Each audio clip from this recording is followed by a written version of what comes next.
नमस्कार, मैं हूं रंजन और एक बार फिर से आप सभी का स्वागत करता हूं अपने चैनल न्यू सक्सेस मंत्रा में। दोस्तों, आपको जो है जो ग्रामर के हैं और जो भी टॉपिक हैं उसको वन बाय वन कवर करना चाहेंगे इस सेशन के अंदर। और आज हम आपको बताएंगे वर्ब। ठीक है, transitive verb versus intransitive verb, यानी कि ट्रांजिटिव वर्ब और इनट्रांजिटिव वर्ब में आपको अंतर समझ में आएगा। बिल्कुल इस शॉर्ट वीडियो होगा। ठीक है, तो इसको आप बिल्कुल बढ़िया से देखिएगा, ध्यान से समझने का प्रयास कीजिएगा। आपको बस 3 से 4 मिनट की वीडियो में आप आसानी से चीज़ों को समझ जाएंगे और सीख जाएंगे। तो सबसे पहले बात करते हैं ट्रांजिटिव वर्ब। देखिए, आप ट्रांजिटिव वर्ब यानी इसको हम लोग सकर्मक क्रिया भी कहते हैं। ठीक है, और वैसे इनट्रांजिटिव वर्ब जिसको हम लोग अकर्मक क्रिया कहते हैं, आपने हिंदी में पढ़ा होगा। ठीक है, तो देखिए ट्रांजिटिव वर्ब आखिर होता क्या है। ठीक है, आप इसको बढ़िया से समझिएगा। ट्रांजिटिव वर्ब क्या है, तो देखो, if a verb requires an object, यानी कि कोई भी ऐसा वर्ब जिसके बाद क्या हो, ऑब्जेक्ट हो, जिसके बाद क्या हो, ऑब्जेक्ट हो, आफ्टर इट, यानी कि कोई भी वर्ब है और उसके बाद अगर ऑब्जेक्ट रहता है तो it is called a transitive verb. Transitive verb बिल्कुल ही आसान है कि कोई भी क्रिया, ठीक है, जिसके बाद अगर ऑब्जेक्ट रहता है तो वो ट्रांजिटिव वर्ब कहलाता है। जैसे आपने देखा, आई सॉ द डग। ठीक है, राधा एट एन एप्पल, तो यहाँ पे एन एप्पल क्या है, ऑब्जेक्ट है ना। और यहाँ पे आई सॉ द डॉग क्या है, ऑब्जेक्ट है। समझ रहे हैं, तो यानी कि क्रिया क्या है, सॉ, सॉ यानी देखना, और एट भी क्रिया है, इट का भी टू है, तो इसका मतलब खाना होता है। तो आपने देखा कि क्रिया जब भी आ रहा है तो उसके बाद ऑब्जेक्ट है। ठीक है, तो जब भी क्रिया होगा और क्रिया के तुरंत बाद अगर ऑब्जेक्ट लिखा हो तो समझिए कि उसे हम ट्रांजिटिव वर्ब कहते हैं।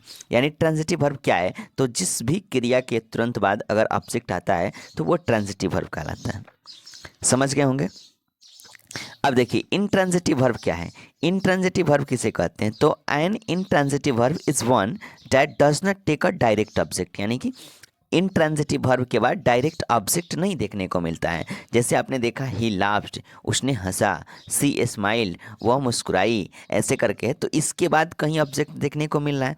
तो ये जो है ना, ये आपका ऐसा वर्ब जैसे लाफ्ड, स्माइल, ठीक है, ये जो वर्ब है ये इनट्रांजिटिव की कैटेगरी में आएंगे, यानी कि इसके बाद ऑब्जेक्ट नहीं है।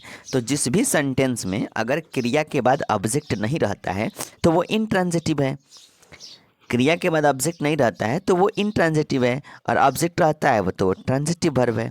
ठीक है, अब कैसे पहचानेंगे कि हम जो है ये ट्रांजिटिव है कि इनट्रांजिटिव है, तो देखिए आप नोट देख सकते हैं।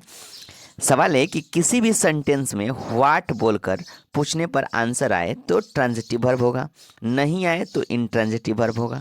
कोई भी सेंटेंस ले लो, जैसे आई टोल्ड अ स्टोरी, हमने पूछा I told a what, I told a what, अब व्हाट का आंसर क्या आया, मैंने क्या कहा, मैंने क्या कहा, तो व्हाट का जो आंसर आ रहा है वो स्टोरी आ रहा है। यानी कि व्हाट लगा के पूछने पर, व्हाट से बोलने पर जो आंसर आता है, आंसर अगर आ जाता है तो समझिए वह ट्रांजिटिव वर्ब है। तो आई टोल्ड अ व्हाट, तो व्हाट का आंसर क्या आ रहा है, स्टोरी, मैंने क्या कहा, मैंने कहा नहीं कहा।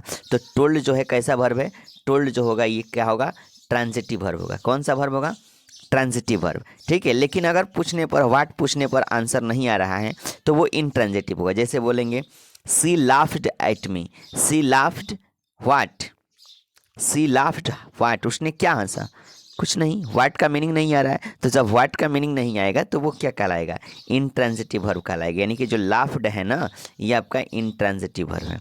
जब भी जो भी क्रिया होगा, कोई भी क्रिया अगर उसके बाद ऑब्जेक्ट आता है तो वो ट्रांजिटिव है, अगर वाक उसके बाद ऑब्जेक्ट नहीं आता है उस क्रिया के बाद तो वो इनट्रांजिटिव है।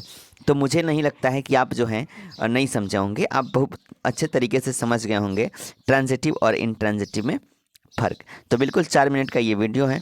ठीक है, इस वीडियो में इतना ही, फिर मिलते हैं हम लोग नेक्स्ट वीडियो में। धन्यवाद।